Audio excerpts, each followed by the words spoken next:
నమస్తే, నేను Keshav. Welcome to Suman TV. ఆంధ్రప్రదేశ్లో పొత్తులపైన క్లారిటీ వచ్చింది, అలానే సీట్ల సర్దుబాటు పైన కూడా క్లారిటీ వచ్చింది. అయితే త్యాగాల విషయంలో మాత్రం అన్లిమిటెడ్గా మారిపోతుంది జనసేన పరిస్థితి. జనసేన పార్టీ నాయకత్వం ఏం భావిస్తుంది? మొదట ఒక ఎంపీ సీట్ తగ్గిందని భావించారు. ఆ తర్వాత చూస్తే ఇప్పుడు 3 ఎమ్మెల్యే సీట్లలో కూడా కోత పడినటువంటి పరిస్థితి. నాయకత్వం ముఖ్యంగా స్థానికంగా ఎన్నికలకి సంబంధించినటువంటి ప్రచారాలు నిర్వహించే క్రమంలో కానీ, సీట్లు సంపాదించుకునేటువంటి క్రమంలో కానీ పార్టీలో ఉన్నటువంటి నాయకత్వం ఏమి భావిస్తుంది, అధినేత వెంట నడిచేటువంటి క్రమంలో వాళ్ళ వ్యూహం ఏంటి? మరీ ముఖ్యంగా సీట్ల సర్దుబాటు తర్వాత ఉత్తరాంధ్ర పైన బీజేపీ ఎక్కువ ఫోకస్ పెట్టినటువంటి సంకేతాలు ఉన్నాయి. ఈ నేపథ్యంలో జనసేన తన ప్రణాళికను ఏ విధంగా మార్చబోతుంది? ఈ అంశాలపైన విశ్లేషణ చూద్దాం. మనతో పాటు ఉత్తరాంధ్ర జనసేన పార్టీ నాయకులు కోరాడ సర్వేశ్వరరావు గారు. సర్వేశ్వరరావు గారు నమస్కారం. నమస్కారం సార్. ఉత్తరాంధ్ర పైన ఎప్పుడు లేనంత ఫోకస్ బీజేపీ పెట్టినట్టుగా కనిపిస్తుంది. ఎందుకంటే 3 లోక్సభ సీట్లు బీజేపీ కోటాలోకి వెళ్ళిపోతున్నటువంటి పరిస్థితి. విజయనగరం, అరకు, అలానే అనకాపల్లి. ఎందుకని ఉత్తరాంధ్రని ఈ కూటమి నేపథ్యంలో, ఎందుకంటే పదే పదే పవన్ కళ్యాణ్ గారు చెప్పారు 3 పార్టీలు కలిస్తేనే విజయం అనేటువంటి మాట చెప్పారు. ఇప్పుడు కలిసిన తర్వాత జనసేన ఎక్కువ త్యాగాలు చేయాల్సినటువంటి పరిస్థితి వస్తుంది. ఏ విధంగా చూస్తారు? వాస్తవానికైతే మొన్నటి వరకు మనందరం చూసాం తెలుగుదేశం, జనసేన అండ్ బీజేపీ కూడా వచ్చి జాయిన్ అవుతుందని తెలుసు. సో అంతకు ముందే మేము లిస్ట్ ప్రకటించాం కాబట్టి ఇప్పుడు వాళ్ళకున్న స్పేస్ వాళ్ళకి ఇవ్వాలి. సో స్పేస్ ఇచ్చేటప్పుడు వాళ్ళు కూడా గతంలో కూడా వాళ్ళు మేము లేనప్పుడు కూడా, జనసేన పార్టీ లేనప్పుడు కూడా తెలుగుదేశంతో వాళ్ళు ఎలియన్స్ వెళ్ళారు.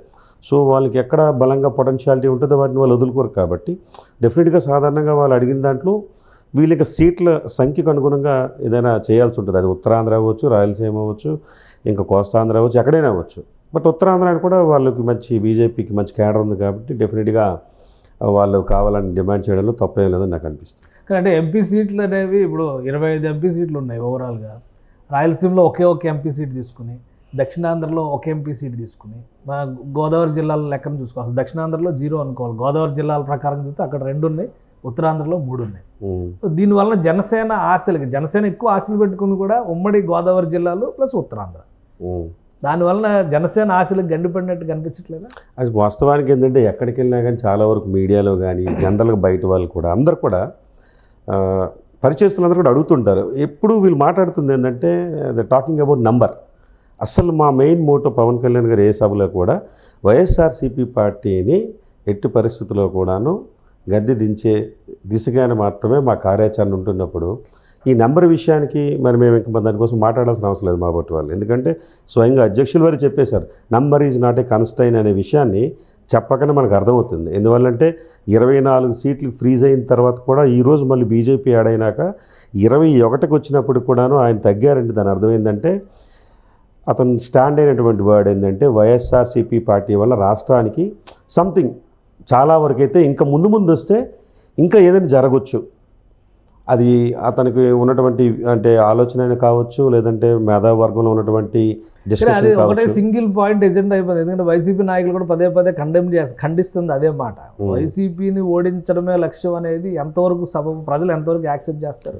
ఇప్పుడు నేను కూడా ఒక చదువుకున్న వ్యక్తిగా చాలామంది కూడా అంటే మేము పార్టీని పక్కన పెట్టి ఆలోచన చేస్తే వైఎస్ఆర్సీపీ పార్టీ అనేది గతంలో కూడా మీరు చెప్పుకుంటాను నేను సంక్షేమాన్ని తప్ప వేరే వాటికి ఏం చెప్తారో కూడా తెలియని పరిస్థితిలో ఉంది. ప్రజలకు కావాల్సిన సంక్షేమమే అంటున్నారు కదా. సరే, ప్రజలకు ఎంత ఎక్కువ ఇస్తే అంత మంచిదని అంటారు. ఇప్పుడు ప్రజలంటే ఏంటంటే వాళ్ళందరినీ ఇంటిగ్రేట్ చేయాలంటే ఎవరి వల్ల కాదు, ఏ స్టూడియో వల్ల కూడా కాదు, నా వల్ల కాదు, మీ వల్ల కాదు. సో ప్రజలకి ఏంటంటే ఒక మార్పు కావాలనే ఉద్దేశంతో ఇచ్చారు తప్ప ఇతను పథకాలు నవరత్నాల కోసం ఓట్లు వేశారని కూడా మూర్ఖత్వం.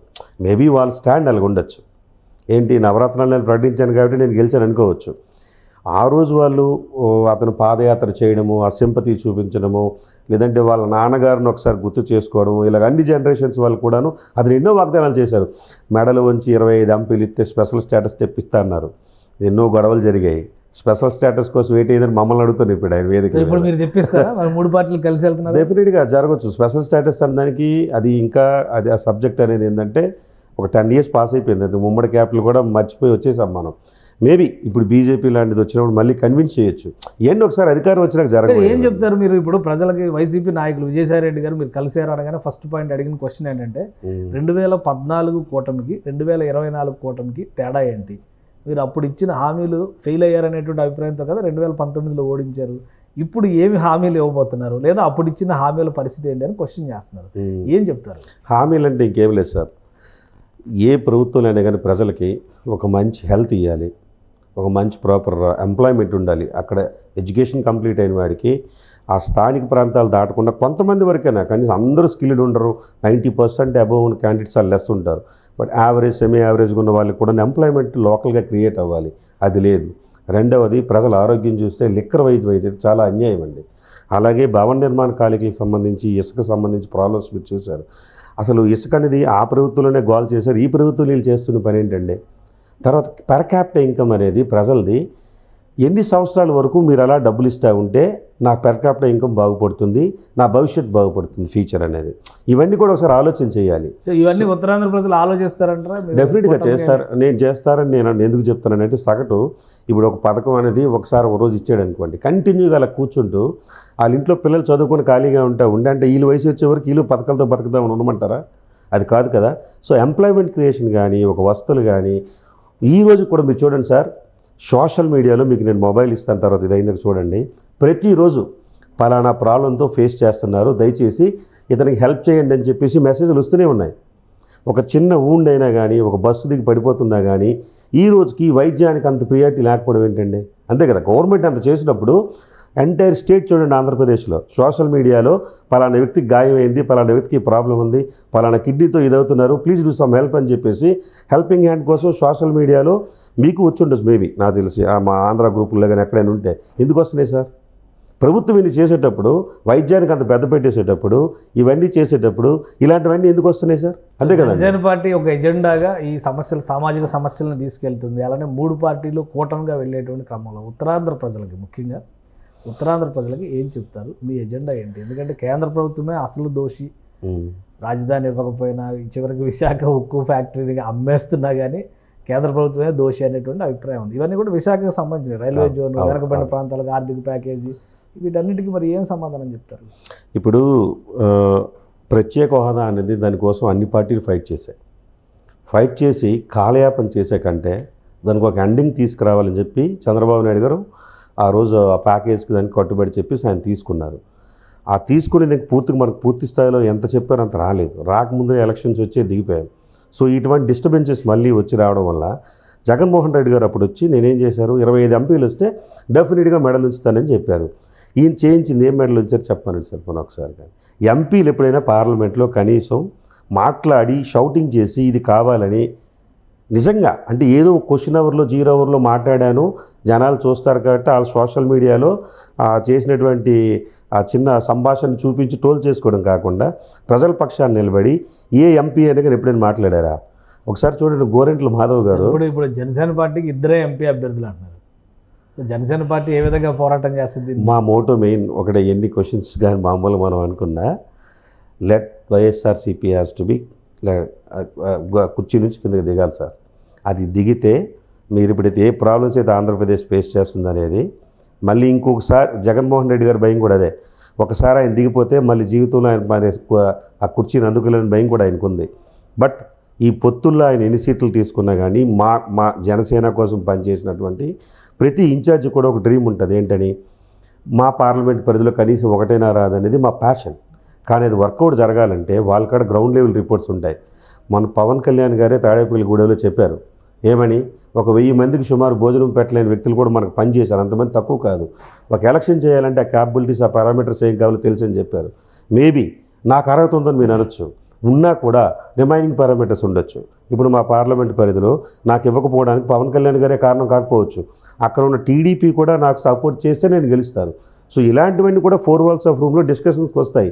ఆ బేసిస్ మీద ఆయన నిర్ణయం తీసుకున్నారు తప్ప ఆయన ఎక్కడ తగ్గిపోలేదు. కానీ అంటే ఇప్పుడు 20 సీట్లు 24 నుంచి 21కు వచ్చింది.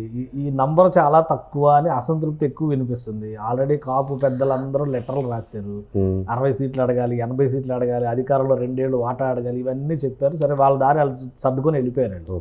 బట్ ఇప్పుడు ఉన్న వాళ్ళనైనా పవన్ కళ్యాణ్ గారు కన్విన్స్ చేయగలుగుతారా?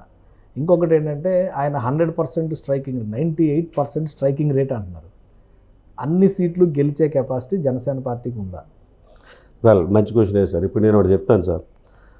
మోటో ఏంటంటే, ఆల్రెడీ పదే చెప్పేవేంటి, వైఎస్ఆర్సీపీ పార్టీ అనేది రూలింగ్లోకి ఇంకోసారి రావద్దు, వస్తే ఆంధ్రప్రదేశ్ ఫ్యూచర్కి ఇన్ని అవరోధాలు ఉన్నాయి, ఒక పథకాలు అనేది పెట్టుకొని ఉండడం కాదు, దీని ద్వారా ఎవరికీ అన్యాయం లేదు, న్యాయం లేదు, ఇది కాదు, విడిపోయిన రాష్ట్రానికి కావాల్సినటువంటి విషయాలు ఇవి కాదని చెప్పారు. ఇప్పుడు పవన్ కళ్యాణ్ గారు 2014 మాదిరిగే మన జనసేన వాళ్ళందరం కూడాను తెలుగుదేశంలో మొత్తం అభ్యర్థులకు ఓట్లు వేయాలని అంటే అప్పుడు ఏం చెప్తాం మేము? అసలు పోటీ అంటే అభ్యర్థులు లేదు అంటే దాని మీద పోటీనే చేయనండి. ఆ నిర్ణయం కంటే ఈ నిర్ణయం తీసుకోవడం బెస్టే కదా. ఆయన గ్రౌండ్ లెవెల్ రిపోర్ట్స్ తీసుకొని ఎక్కడెక్కడ తెలుగుదేశం కోఆపరేట్ చేసి గెలిపించుకుంటుందనే విషయాలు కూడా చర్చించవచ్చు, మనకు తెలియపోవచ్చు. ఇది నా ఒపీనియన్. నేను ప్రత్యక్షంగా అప్పుడు 2014 లాగా చేస్తానంటే అప్పుడు వీళ్ళు మాట్లాడతారు అంటే వీళ్ళు లీడర్లు కారా, అంటే లీడర్ల కంటే లీడర్ కంటే తక్కువ స్థాయా? ఒక లీడర్ 10 ఏళ్లలో అనుభవం వచ్చింది. పవన్ కళ్యాణ్ రాష్ట్ర స్థాయిలో సీఎం అవుతారు అనేటువంటి చర్చ జరిగిన తర్వాత పోటీ చేయకుండా వదిలేస్తారంటే ఓడిపోయినట్టు. ఎదుర్కోకుండా ఓడిపోయినట్టు. మేము మాట్లాడాల్సిన సమయం ఇప్పుడు కాదు సార్. పవన్ కళ్యాణ్ గారితో అయినా ఎక్కడైనా ఓపెన్గా కానీ మాకు ఒకటే చెప్పారు, వ్యూహం నాది, బలం మీద అన్నారు. ఇప్పుడు నాకు ఒక నియోజకవర్గంలో మీరు నేను చాలామంది ఉంటాం. ఒక పార్టీకి పనిచేసినప్పుడు ఒకడే ఎమ్మెల్యేగా ఉంటారు. బీఫామ్స్ 2-3 ముక్కలు చింపి ఇవ్వలేము. ఎంతమంది ఉన్నా ఒకరికే ఇవ్వాలి బీఫామ్, ఎంపీ అయినా ఎమ్మెల్యే అయినా. గెలిచినాక మిగతా వాళ్ళకి పొజిషన్స్ ఉండవా సార్? ఉన్న బలంగా ఎమ్మెల్యే అయిపోవాలంటే ఎలాగైపోతుంది? జనసేన పార్టీ నాయకత్వానికి అందరికీ కూడా ఒక క్లారిటీ ఉంది పవన్ కళ్యాణ్ గారి వ్యూహం పట్ల. క్లారిటీ లేకపోయినా మా ఓటు వాళ్ళని కూడా మీ మీడియా ముందుకు వచ్చి చెప్తుంది ఏంటంటే, ఆవేశపడద్దు, మన పరిస్థితి కూడా మనం తెలుసుకోవాలి. తెలుసుకోకుండానే నెంబర్ కోసం మాట్లాడితే మూర్ఖత్వం అవుతుంది. అంతే కదా. ఒక పెద్ద నెంబర్ తీసుకొని మీరు అన్నట్టు స్ట్రైక్ రేట్ ఎందుకు వస్తే అది ఎంత అసహ్యంగా ఉంటుంది.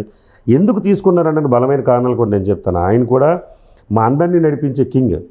ఆయన చాలామంది ఏమనుకుంటున్నారు, పిఎస్పీకి అంటే పవర్ స్టార్ పవన్ కళ్యాణ్ అనేది ఒక పక్క అయితే, నేను అనుకున్న పవర్ఫుల్ సైనికులు ఉన్న పార్టీ కింగ్ ఆయన. అలాగే చంద్రబాబు నాయుడు గారు అంటే అంత తక్కువ అంచనా వేయకూడదు. ఆయన ఒక చాణక్యుడు. C stands for, B stands for ఒక బిల్ గేట్స్. నేను చెప్పింది కాదు అది. తెలుగు రాష్ట్రాల్లో ఆయనకున్న బిరుదు. N అంటే ఒక నందమూరి తారక రామారావు, ఒక విజన్. ఇవన్నీ ఫ్రేమ్ చేసి చూడండి ఒకసారిగా. అంటే ఈ కాంబినేషన్ ఇంపాక్ట్ అయితే జగన్మోహన్ రెడ్డి అనే వ్యక్తిని దించడం పెద్ద మ్యాటర్ కాదు. అలాగే బీజేపీ సెంటర్లో ఈసారి తప్పకుండా 400 సీట్ల టార్గెట్తో వచ్చినప్పుడు వాళ్ళు సాధారణంగా కోరుకుంటారు. సో అంత అనుభవం, సుదీర్ఘ అనుభవం. మీరు చూసినట్లయితే బీజేపీలో ముగ్గురు. సో ఈ యాంగిల్స్ అన్నింటినీ జన సైనికులందరూ కన్విన్స్ అవుతారు అంటారు ఈ ఎలక్షన్స్కి. అవ్వకపోయినా అయినట్టు చేయిస్తాం. కావాలంటే ఎందువల్లంటే మీరు ఈ 4 రోజులు కామ్గా ఉంటే వస్తున్నటువంటి 400 రోజులు బాగా హాయిగా ఉంటాం. ఈ 4 రోజులు కానీ మీరు కాముగా లేకపోతే జరిగే నష్టం అనేది మీకే కాదు, మీతో పాటు ట్రావెల్ చేస్తున్న చాలామందికి జరుగుతుంది. రెండవది, తెలుగుదేశం వైపు నుంచి కూడాను మా జనసేన పోటీ చేస్తున్న వాళ్ళకి మేమెంత కోఆపరేట్ చేస్తాం వాళ్ళు చేయాలి, చేసి తీరాలి. లేదంటే మరొక 5 ఏళ్ళు మీరు అంధకారంలోకి వెళ్ళడం కాకుండా చాలామందిని అంధకారంలో నెట్టేస్తారు. మాట్లాడడానికి వాయిస్ కూడా ఉండదు. ఎందుకంటే ఈరోజు జరుగుతున్న పరిణామాలు తెలుసు కాబట్టి మనకి. రైట్. థ్యాంక్ యూ సర్వేశ్వర గారు మీ అభిప్రాయం తెలియజేసినందుకు. ఇది ఆంధ్రప్రదేశ్లో ఎన్నికలకు సంబంధించి ఒక ఆసక్తికరమైనటువంటి వాతావరణం నెలకొని ఉంది. అలానే జనసేన పార్టీ వ్యూహ రచన విషయంలో పవన్ కళ్యాణ్ని పూర్తిగా నమ్ముతున్నామని సర్వేశ్వర గారు చెప్తున్నారు. నంబర్ కంటే కూడా ఆయన చెప్పినటువంటి స్ట్రైకింగ్ రేటు సాధించడానికే తాము ప్రస్తుతానికి సైలెంట్గా ఉన్నాం, ఎలక్షన్స్లో ఫలితాలు సాధించే వరకు జన సైనికులు విస్మరించరనేటువంటి మాట చెప్తున్నారు. ఇది స్పెషల్ డిస్కషన్. Keep watching.